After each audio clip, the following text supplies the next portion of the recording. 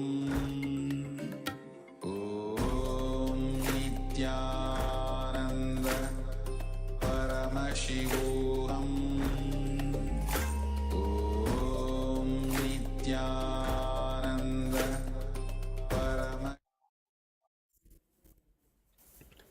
Nityanam everyone. Please relax now and open your eyes.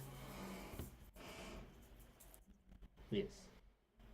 So now it is time to share the experience of your power manifestation. I request all the participants to share the experience of your healing and your experience with Swamiji. How did you experience? What all the internal organs and wherever your body needed healing? Let us know what all Swamiji revealed to you through your third eye. What all healing experiences you went through during this power manifestation? It's 12 o'clock. Yes, please share your experiences and continue intensely with the completion process today, and ensure that you are there in today's darshan with Swamiji. Thank you all. We'll have the next acharyas joining us for the continued process in completion today. So we'll have a very short break and we'll be back with another acharya. So I thank all of you for being with us and listening to the all the discourses and techniques from Swamiji. So within few moments we'll be back with another acharya. Thank you. Thank you everyone. Nityananda Paramashivoham Om Nityananda Paramashivoham Om Nityananda Paramashivoham Om Nityananda Paramashivoham Om Nityananda Paramashivoham Om Nityananda Paramashivoham Om Nityananda Paramashivoham Nityananda Paramashivoham Om Nityananda Paramashivoham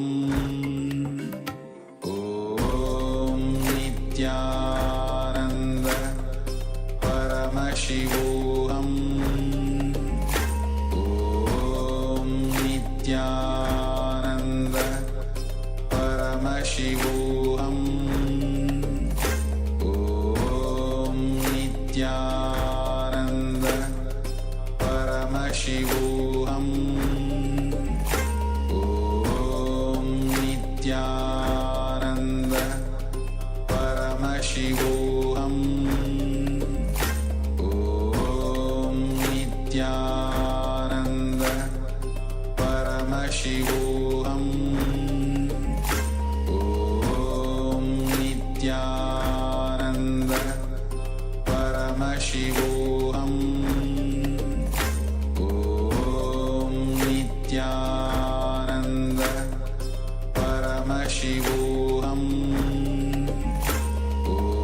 Om Nityananda Paramashivoham Om Nityananda Paramashivoham